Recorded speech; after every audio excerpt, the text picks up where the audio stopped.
Here is advice from Brother Kevin and Sister Dee.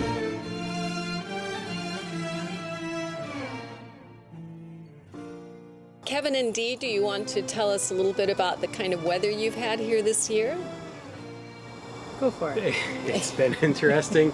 We had quite a snowy winter that wouldn't end, and it got so high. I guess in certain places in the country, the U.S., people get it all the time, but it couldn't even blow it up with a snowblower because it was too high. We were shoveling it over our heads. And then we had one of the wettest springs we had. It kept on raining and raining and raining. We had a few good days this summer, but then it got hot, and then we had hurricanes and more remnants of hurricanes. So it's been an interesting summer and weather for all the year. Could you explain to our viewers that don't live in an area where they have hurricanes, what is a hurricane? Hurricane is a massive storm that starts up. It's called cyclones in the Pacific and hurricanes in the Atlantic. It starts over off of the west coast of Africa. They keep on building in strength. They go around the Caribbean. They get to be hundreds of miles wide. Winds can be up to over 100 miles per hour. And they can be pretty devastating, particularly along the coast.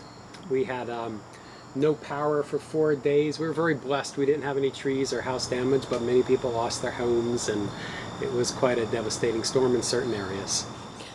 Do you know people that had major damage?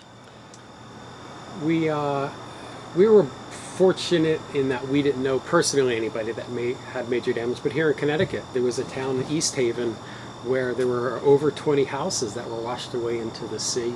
So people did lose quite a bit. It was interesting. And Dee, you're a school teacher. You teach 4th grade, right? I do. How does this kind of weather, the snow and the hurricanes and all of this, how does it affect your classes? We had 8 snow days last year, and we already missed 4 days of school. School opening was delayed by 4 days this year. So we're already out. Why was it delayed this year?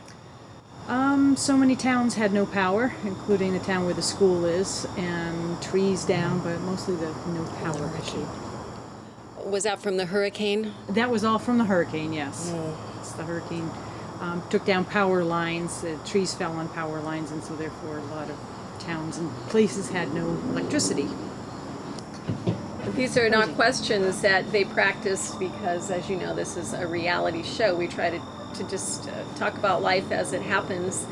And I'm wondering, a lot of times when people have a natural disaster, an earthquake, a storm, a flood, people start questioning, where is God in all of this? And you are good churchgoers, you have a lot of Christian friends, and you work at a Christian school. How is this explained, or how do people feel about it here? Do they take it in stride that it's just a normal part of life, or do they say, why would God do this? What do you find are the explanations, or how do you personally see God working when there are disasters going on?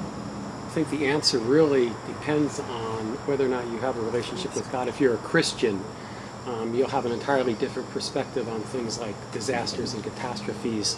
I know around here, I would think a small portion of the population would be Christian, really following God and having a relationship with Him. And many people there will look and say, where is God in all this? How come He doesn't love us?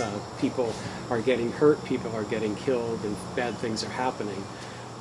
Whereas the Christian realizes that, well, it's because of man and our sin, our fallen state, that the world has such problems, and it's not the way God intended things in the beginning. He wanted to have a relationship with us, and He wanted there to be peace, but because of Adam and Eve and the choice they made, we live in a fallen world, so we have these disasters. But and these disasters happen to everybody, whether you're a Christian and you have a relationship with God, whether you're not a Christian, you don't have that personal relationship with God. But even as a Christian, bad things happen, and the difference is, though, we look forward to heaven, we look forward to paradise. That is our home. And terrible things may happen to us here, but even in spite of that, we keep focused on God, and we know where we're going and the blessings we will have. And so it gives us that hope, what's called blessed hope. and it helps us get past things and with joy. And it's kind of weird, but we call it joy.